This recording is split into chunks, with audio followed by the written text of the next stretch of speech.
Dear Mr. Turf Nation, I found your video entitled The Critical Drinker Exposed, Why the Critical Drinker is Toxic, to be cringe-inducing. More than the simply inaccurate and dishonest blather, the emotional impetus underlying your video chilled me to my core. You see, I grew up surrounded by people like you, religious fanatics who saw the entire world in a black and white landscape. There was their tribe, then there were others. Those whose beliefs differ from your own and represent a threat to morality itself. Your disagreements with the drinker are not based on the craft of filmmaking. They are based on morality. You are a Sunday school child telling everyone how wonderful the story of Noah's Ark is. You gape in slack-jawed wonder at the stories of the evil humans being drowned by a vengeful, righteous God. Those of us who have outgrown such puerile stories just wonder why a God of love cannot forgive the men, women, and children that he made. But you never seem to grow tired of the winning. In exactly the same way that you never grow tired of the patriarchy and American institutionalized racism being torn down. You live for it. It is your moral guidepost. The rest of us are looking for a more interesting plot. I was raised in a deeply fundamentalist Christian family. I attended a private school combined in a church. School every day was infused with memorizing scriptures, church on Wednesday and twice on Sunday. I was surrounded by people like you who infused moral and ethical standards into every single piece of art, no matter how innocuous. Anything resembling sexuality was immediately banned and regarded as filthy and sinful. Rock music was condemned for leading gullible teens directly to drugs, violence, and sexual proclivity. So-called secular movies were merely gateways to dangerous homosexual behavior.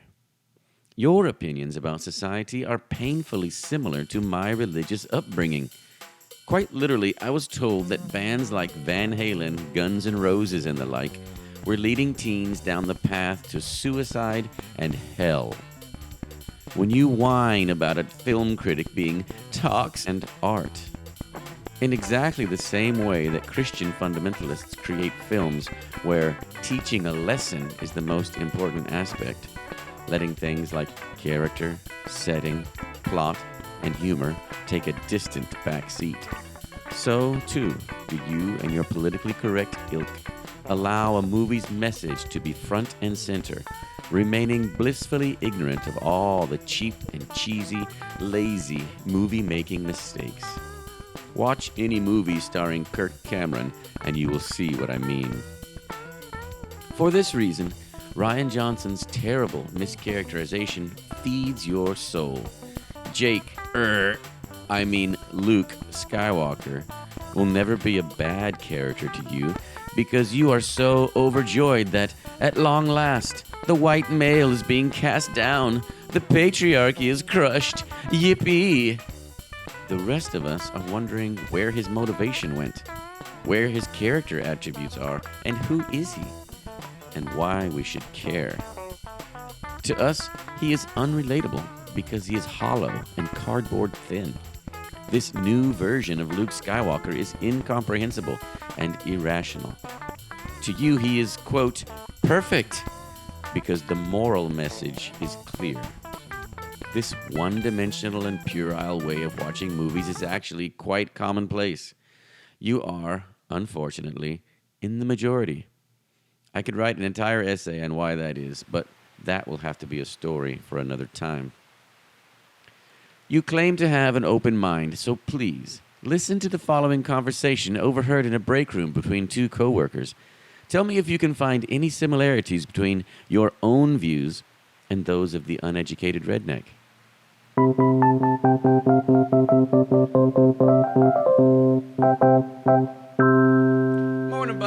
you doing? Good morning, Douglas. Fine. Man, I hate the new Ford Mustang. Looks like a SUV. That's not right. And it's all electric. What the hell? Hold on there, bud. You are disrespecting an American icon. No. Don't misunderstand me. I love the Mustang. I just think that Ford is using the name recognition to sell a completely different car. Oh, beginning to get it. I can see what you're doing. Why be so negative? If you can't support American-made products, which would be kind of iffy, at least just be quiet and let those hard-working men and women make their automobiles. Hey, you got me all wrong. I'm a fan of American muscle cars. My dad had a vintage Mustang.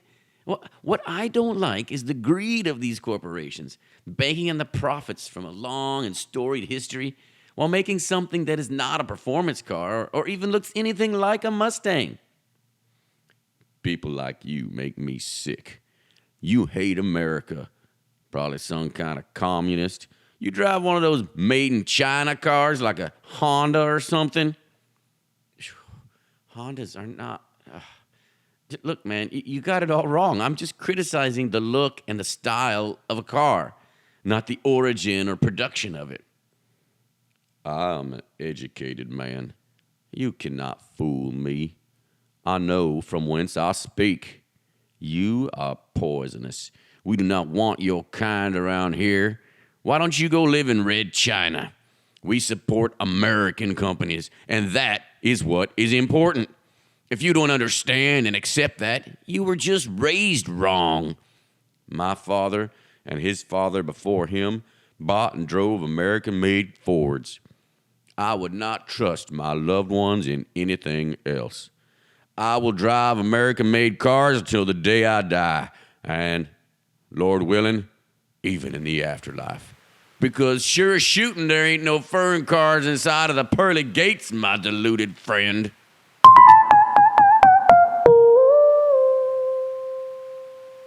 As our redneck friend demonstrates, people like you are convinced that what is important, what is prioritized in your mind, is the morality lesson baked into a movie. If that passes your spiritual and ethical sense, then, and only then, you love the movie. You pay almost no attention to the character, the plot, the realism, the relatability, the craft of the movie, and the skill going into making it. Drinker and some few like him are simply assigning a higher priority to the craft of making good movies. You do not even have the taste developed well enough to start the conversation on this. You are stuck on the message. I mentioned that you were wrong on a couple of points. Too many to go into detail on, but I really have to address one of your lies. Mary Sue. Let us settle this once and for all. The writing term Mary Sue does not mean that a character is overpowered. That is abject ignorance.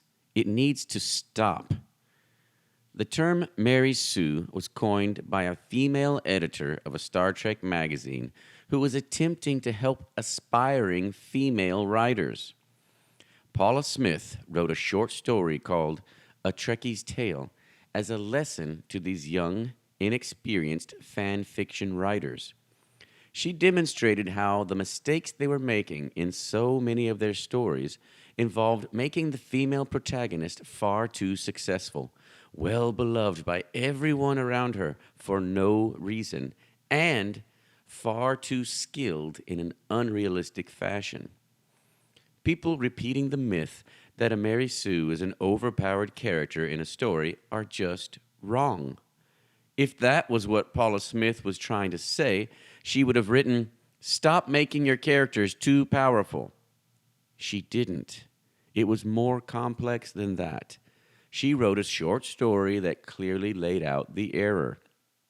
Comic books, superhero, sci-fi movies, etc., are not filled with Mary Sues.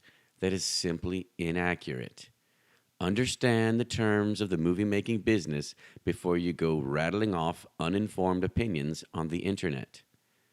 The Mary Sue trope is a common beginner's mistake when writing. So common, in fact, that the new term for this error, as anyone who has taken a creative writing class lately knows, is Ray Skywalker. In every art form, there are common beginner mistakes. Musicians who keep speeding up as they play a song, home brewers who move their beer to the second stage before the yeast has had a chance to do its job, painters who cannot get a three-dimensional depth of field properly in their painting, and writers who self-insert and write a crappy protagonist who can't fail.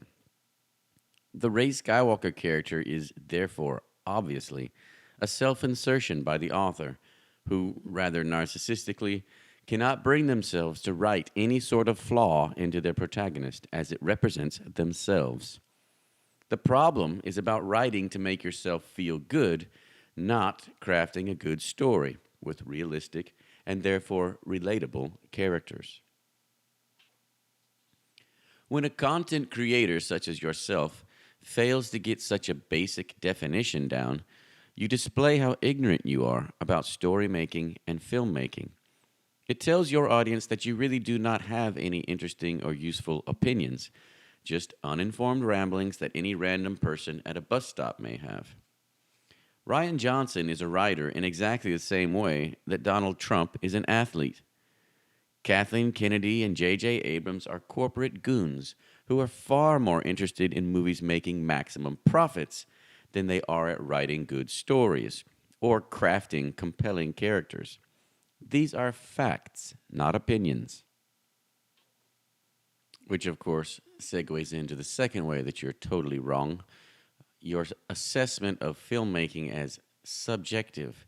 Yes, there are some aspects of subjectivity when watching a movie, but that does not mean that there are no objective facts which we can talk about when crafting movies or writing stories.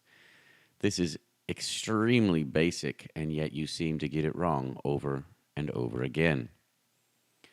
Charlatans like yourself bank on the ignorance of the masses.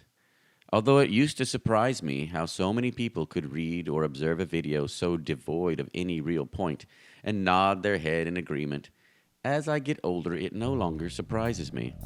There is a glut of ignorant and lazy people who can be easily bamboozled by the BS flowing from you fakes. So the question is not, why is Critical Drinker allowed to say these things in public? No. The real questions are, why do you fear free speech? Why do you need morals baked into every single movie? Why can't you enjoy a movie free from assumptions about race, sex, religion, etc.? The Disney machine, in attempting to capitalize on political issues, created female characters who are far too idealized and therefore boring. Drinker is precisely correct in pointing this out, and it has exactly nothing to do with female equality. It has to do with art.